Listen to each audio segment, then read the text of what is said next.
안녕하세요. 여러분의 심리코치 대원입니다. 여성은 본능적으로 내가 존경할 만한 남자에게 끌립니다. 나보다 직업이 좋다거나 나보다 어떤 분야에서 명석한 면이 있다거나 아니면 나보다 지적이라던가 등등 예시는 많습니다. 이렇게 존경스러운 남자와 연애를 시작하게 되면 관계 초반엔 매우 뜨거워요. 여자는 남자가 멋있다고 생각해 조력자가 되어주고 남자는 그런 여자의 조력에 힘입어 주도자가 됩니다. 서로의 니즈를 딱 맞게 충족시켜주는 것이죠. 계속 탄탄대로라면 좋겠지만 연애 초반부 서로의 장점이 중반부에는 단점으로 작용하는 경우도 있습니다. 주도적이었던 남자는 통제적으로 바뀌어가며 이때 남자는 여자에게 답답하다고 자주 말합니다. 반면 조력자였던 여자는 점점 의존자로 바뀌어가며 여자는 남자에게 무시받는다는 느낌, 존중받지 못한다는 느낌을 받습니다. 사실 많은 남녀가 살면서 한 번쯤은 이런 관계 패턴을 겪게 됩니다. 이때 대부분의 여성은 남자가 나를 좀 존중해줬으면 좋겠다라고 생각하게 되죠. 그래서 많은 연애 공부, 관계 공부를 하게 됩니다. 하지만 그닥 효과를 보지 못하고 제자리 걸음을 반복하는 경우가 많죠. 여러분이 오늘 영상을 끝까지 보신다면 관계에서 존중받는 법을 아는 것을 넘어서 동시에 남자가 날 더 소중히 여기게 만드는 그 본질을 알아가실 수 있을 겁니다.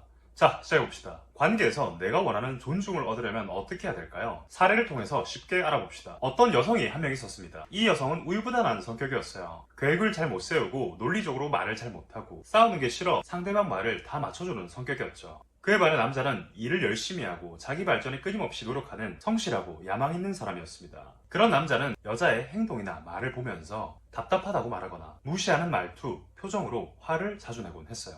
그럴 때마다 여자는 자신이 한심한 사람인 것처럼 느껴졌습니다. 점점 자신의 성격도 싫어지고 자신의 능력도 하찮게 느껴졌어요. 여자는 살면서 자신이 그렇게 잘난 사람은 아니라 생각했지만 요즘 따라 이렇게 못나 보이는 것도 처음이었습니다.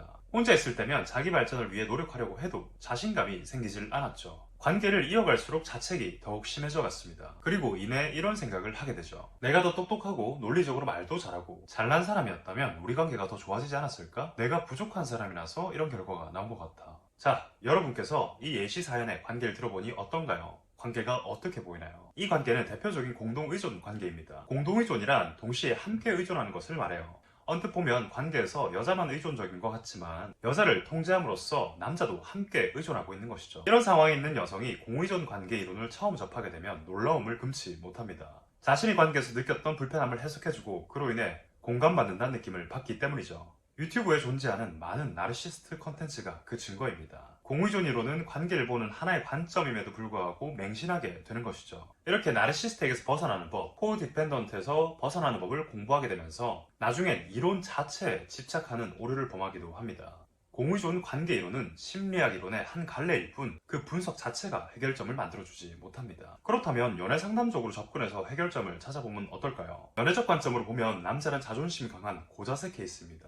여자는 자존심 약한 저자세 케이스라고 볼 수 있죠. 이런 상황에서 흔히 다른 연애 블로그, 다른 연애 코치들은 관계의 프레임을 역전시켜야 된다며 상황과 사례에 맞게 의도적인 질투 유발, 의도적인 관계 단절과 같은 지침들을 주기도 합니다. 당사자는 그 지침과 맞지 않는 성격임에도 불구하고 일단 그 지침을 따라옵니다. 그리고는 마법 같은 일이 벌어지죠. 자존심만 세우던 남자가 여자에게 매달리거나 먼저 아쉬운 티를 내는 것이죠. 여자는 그토록 자신이 원하던 존중을 이렇게 받아낼 수 있구나 라는 생각에 깊은 충격을 먹게 됩니다. 여자는 남자의 매달림이 이 관계의 존중의 시작점이라 생각하지만 애석하게도 남자 또한 애착관계가 끊길까 하는 두려움 때문에 나오는 잠시 동안의 매달림이었습니다. 시간이 지나서 두려움이 가라앉으니 원래대로 다시 여성에게 존중하지 않는 말투, 무시하는 말투를 사용하게 되죠. 여자는 또 감정이 흔들립니다. 그럴 때마다 반복적으로 전문가가 주는 지침만을 구하러 다닙니다. 점점 연애 상담사가 주는 연극적인 말과 행동에 의존하게 되는 것이죠. 결론적으로 여자는 주도적인 자기 성장을 이뤄낼 수 없게 됩니다.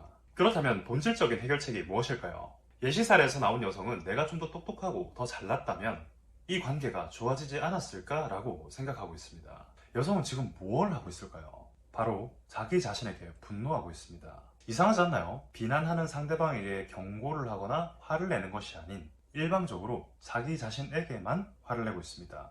맞습니다. 여성은 타인에게 실행하고 싶은 분노를 자기 자신에게 실행하고 있습니다.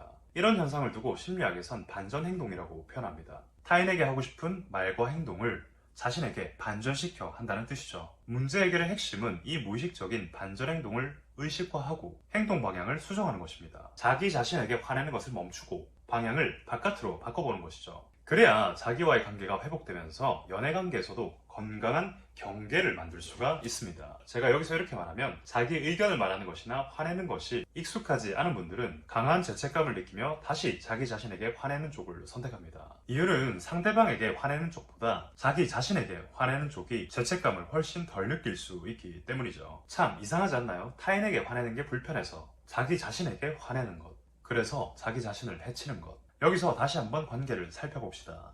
일반 사람들의 시선에선 여성이 앓고 있는 관계 문제를 남자의 가스라이팅 때문이라 바라보지만, 여자는 남자를 만나기 이전 어릴 적 가정에서부터 자기 의견이나 행동을 많이 억압했을 가능성이 큽니다. 성장 과정에서 여성성을 많이 강요받았거나, 부모님 한쪽의 눈치를 보느라 내 의견을 많이 참았거나, 반대로 내 의견을 말했지만 처벌을 많이 받았거나, 그래서 억압이 습관화된 거죠. 여러분은 사막의 낙타 이야기를 아시나요? 사막에선 밤에 낙타를 나무에 묶어둡니다.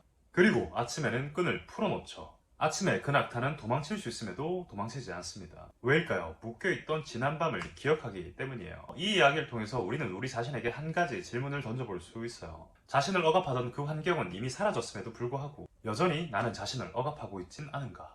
어떤가요? 여러분은 여전히 과거에 지배받고 있나요? 아니면 지금을 살고 있나요? 사례에 나온 여성이, 또는 지금 이 영상을 보는 여러분이 지금 자기 자신의 주인이 되길 바라며 영상 마치겠습니다. 저는 지금까지 여러분의 심리코치 대문이었으며, 다음 시간에 좀 더 좋은 심리 콘텐츠로 여러분들께 찾아뵙도록 하겠습니다. 바이바이!